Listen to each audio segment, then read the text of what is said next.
Hello friends, welcome to Pompi's kitchen.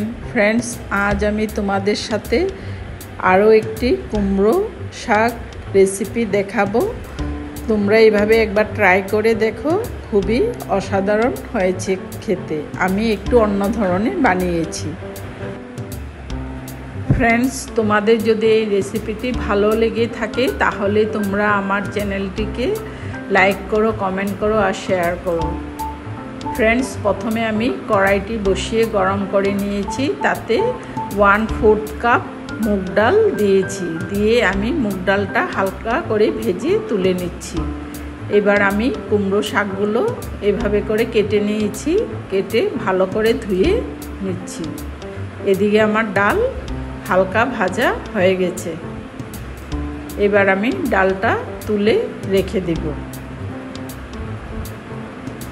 এবার আমি কড়াইতে 1/4 কাপ সরষের তেল দিয়েছি। তাতে সামান্য কালো জিরে দিয়েছি আর 2টো শুকনো লঙ্কা আর 2টো তেজপাতা দিয়েছি।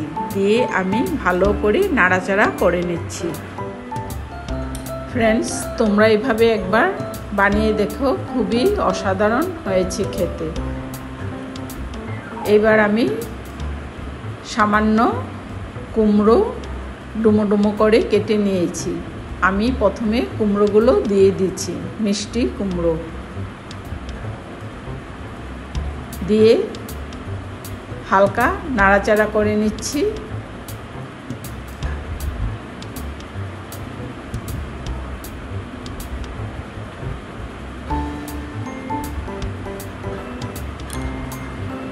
এবার আমি কুমড়ো শাকগুলো দিয়ে দিচ্ছি কড়াইয়ের মধ্যে।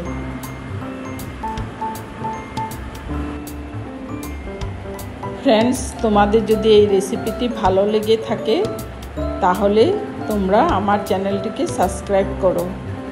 এবার আমি স্বাদ অনুযায়ী নুন দিয়েছি আর সামান্য হলুদের গুঁড়ো দিয়েছি। দিয়ে ভালো করে আমি নাড়াচাড়া করে নিচ্ছি।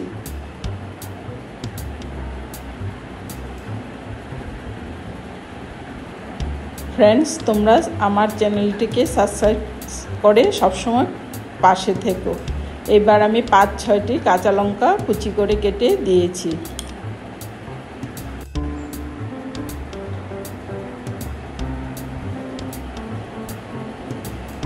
এবার আমি ভেজে রাখা মুগ ডালটা অল্প ধুয়ে নিয়েছি। এবার ডালটা দিয়ে দিয়েছি কুমড়ো শাকের মধ্যে। দিয়ে ভালো করে আবার নাড়াচাড়া করে কিছুক্ষণের জন্য আমি ঢাকা দিয়ে রাখবো।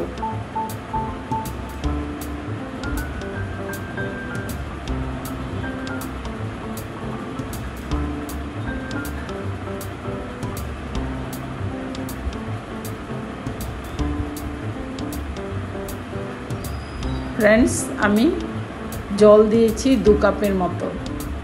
দিয়ে আবার কিছুক্ষণ নাড়াচাড়া করে নিচ্ছি।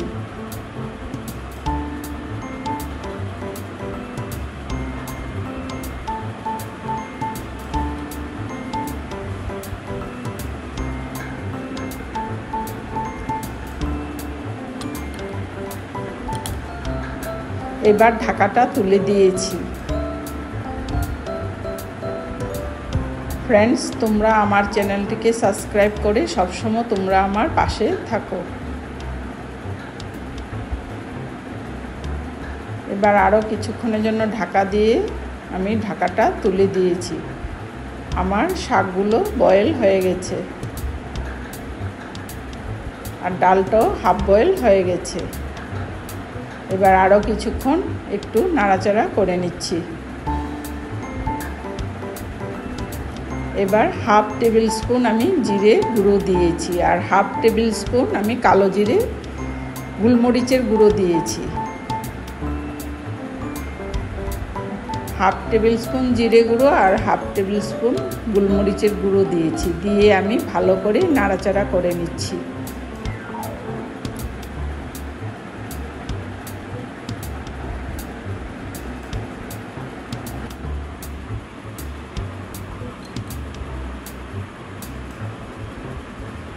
ফ্রেন্ডস, এবার আমি 1 কাপ দুধ দিয়েছি।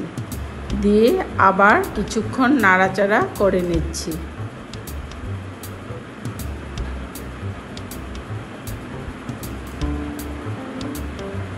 ফ্রেন্ডস, একটু আমি অন্য ধরনের বানিয়েছি, কিন্তু খুবই অসাধারণ হয়েছে খেতে। তোমরা এভাবে একবার ট্রাই করো। এবার আরও 2-3 মিনিটের জন্য ঢাকা দিয়ে রেখেছিলাম।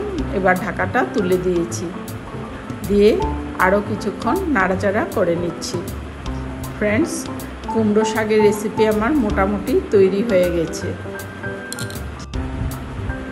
ফ্রেন্ডস, এতক্ষণ আমার সাথে থাকার জন্য তোমাদের সবাইকে অসংখ্য ধন্যবাদ।